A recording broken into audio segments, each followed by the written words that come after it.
दोस्तों, इटावा जो है कि भागवत कथा कांड में एक महिला जो है उनका नाम बहुत तेज़ी से सोशल मीडिया पे वायरल हो रहा है। उनके बाइट्स वायरल हो रही हैं, उनके द्वारा वीडियो में बोली गई चीज़ें वायरल हो रही हैं। आप जानते हैं उनका नाम बताया जा रहा है रेणु तिवारी, जिनके घर भागवत कथा का आयोजन था और जिनके पैर पे जो है कि नाक रगड़ती हुई वीडियो भी दिखाई दे रहा था। और शुरुआत में उनके द्वारा जो है कि कुछ नहीं बोला गया, लेकिन जब 4 लोगों की गिरफ्तारी होती है तो उसके बाद उनके द्वारा जो कथावाचक हैं उन पे छेड़खानी का आरोप लगाया जाता है और तमाम बातें कही जाती है कि उनकी तरफ से बहुत अभद्रता की जा रही थी या बहुत सारे एलिगेशन भी लगाए जाते हैं। तो कहीं न कहीं एक उसके बाद बवाल मचता है सोशल मीडिया पे या फिर तमाम तनाव का माहौल भी हो चुका था, क्योंकि अखिलेश यादव जो कि पूर्व सीएम हैं उन्होंने सम्मानित किया उन कथावाचकों को बुला के, उनको मदद भी की, आर्थिक मदद से भी सम्मानित किया।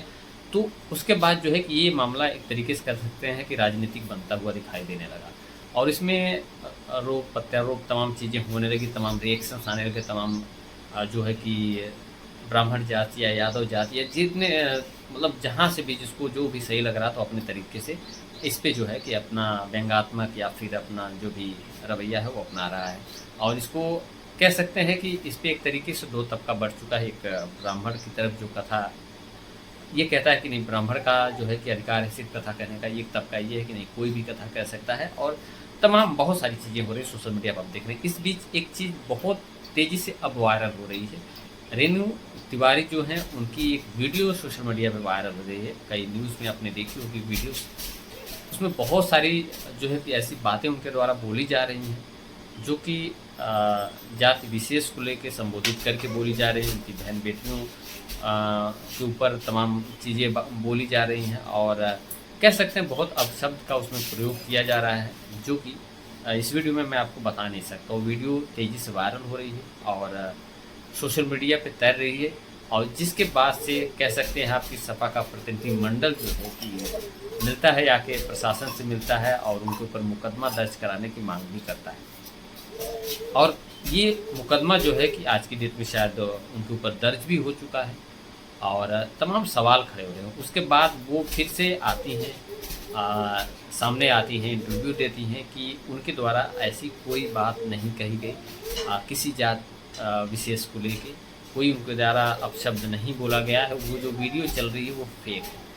लेकिन दोस्तों एक सवाल उठता है, बहुत शुरू से ही आपको पता होगा ये घटना जब से हुई है सोशल मीडिया पे आई है तब से एक चर्चा बड़ी तेज़ी से हो रही है। रेणु तिवारी जो है उनका नाम इसलिए सामने आ रहा है क्योंकि वो जब एफआईआर दर्ज होता है, 4 लोगों की गिरफ्तारी होती है, उसके बाद वो आती हैं सोशल मीडिया पे या न्यूज़ पे सबके सामने और बताती हैं कि उनसे छेड़खानी का ये मामला था और वो जातिगत कोई मामला नहीं था। और उनके साथ साथ उनके शायद परिवार के लोगों द्वारा भी ये चीज़ें कही जाती हैं, बहुत सारी चीज़ें बोली जाती हैं। लेकिन एक सवाल खड़े करती है ये उनकी बाइट, क्योंकि सोशल मीडिया पे जो वीडियो वायरल हुआ था जिसकी वजह से इतना बड़ा हंगामा हुआ था, उसमें तमाम जाति सूचक शब्दों का प्रयोग किया जा रहा था। तमाम अलग-अलग जातियों की संज्ञा उनको दी जा रही थी, उनसे पूछा भी जा रहा था और इसमें जो है कहीं से भी छेड़खानी का कोई भी शब्द यूज़ नहीं किया जा रहा था। और उसके बाद पुलिस एक्शन में आती है, दबाव बढ़ता है और गिरफ्तारी भी होती है, अज्ञात लोगों के खिलाफ भी मुकदमा दर्ज होता है। उसके बाद से रेणु तिवारी और उनके फैमिली मेंबर जो सामने आते हैं कैमरे पे और उनके द्वारा बताया जाता है कि ये जात विशेष का मामला नहीं है, ये छेड़खानी का मामला है, कथा कोई भी कर सकता है, उनको इससे कोई आपत्ति नहीं है। ये उनके द्वारा बोली जाती हैं। तभी से उनके ऊपर प्रश्न चिन्ह उठने लगता है कि आखिर अगर ये चीज़ें थी तो आप सोशल मीडिया पे या पहले ही आप इस नाम से एफआईआर में इसका जिक्र कर नहीं है और उसके बाद जो है कि जो वीडियो वायरल हो रही थी उसमें कहीं भी छेड़खानी का कोई जिक्र नहीं है, सिर्फ कथा बाँचने को लेके या जात विशेष को लेके बातें उसमें की जा रही हैं। तो उनके ऊपर एक सवाल शुरू से ही उठ रहा था और इस बीच जो एक दूसरी वीडियो वायरल हुई जिसमें उन्होंने तमाम अपशब्द बोले और उसके बाद जो है कि बहुत आपत्तिजनक चीज़ें उनके द्वारा बोली गई, जो कि सोशल मीडिया पे वायरल होते ही फिर से एक बार माहौल गरमाता हुआ दिखाई दिया। और उसके बाद सपा का प्रतिनिधिमंडल, समाजवादी पार्टी का या तमाम लोग जो है रिएक्शन देने लगे, तमाम लोग जो है एक तरीके से कह सकते हैं कि इस पर टिप्पणी करने लगे। और वहीं रेणु तिवारी जो है अपना मुँह बाँध के आई, सोशल मीडिया पे आई, उन्होंने इंटरव्यू में एक बोला कि वो जो वीडियो है वो फेक है, वो किसी तरीके से बनाया गया, गलत वीडियो बनाया गया, वो ऐसा कुछ नहीं बोली है, वैसा कुछ नहीं की।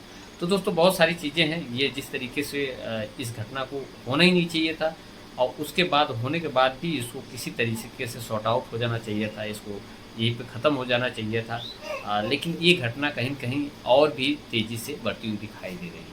हालाँकि मैं अपील करता हूँ सबसे, मेरे वीडियो के माध्यम से जितने लोग भी देख रहे होंगे इस वीडियो को, वो इन सब मामलों में पेशेंस बनाएँ और किसी भी ऐसी चीज़ को प्रमोट ना करें, किसी पोस्ट को, या कोई पोस्ट ना खुद करें, या तो ना तो प्रमोट करें जो कि किसी जात विशेष, धर्म विशेष को ठेस पहुँचाती हो, या फिर कोई ऐसी चीज़ें समाज में फैलाती हो जिससे कि अराजकता उत्पन्न होती हो। फिलहाल इस मामले में थोड़ा-सा माहौल गरमाता हुआ दिखाई दे रहा है। देखने वाली बात ये होगी कि आगे इसमें जो है कि किस तरीके की कार्रवाई होती है। बताया जा रहा है कि जो रेणु तिवारी हैं, उनके ऊपर भी इस मामले में एफआईआर जो है दर्ज कर ली गई है। पुलिस जाँच में जुटी है, क्या सच्चाई है, क्या नहीं सच्चाई है। वीडियो की सच्चाई भी पता लगाने की कोशिश पुलिस कर रही है, और देखते हैं इसमें और चीज़ें क्या सामने आती हैं।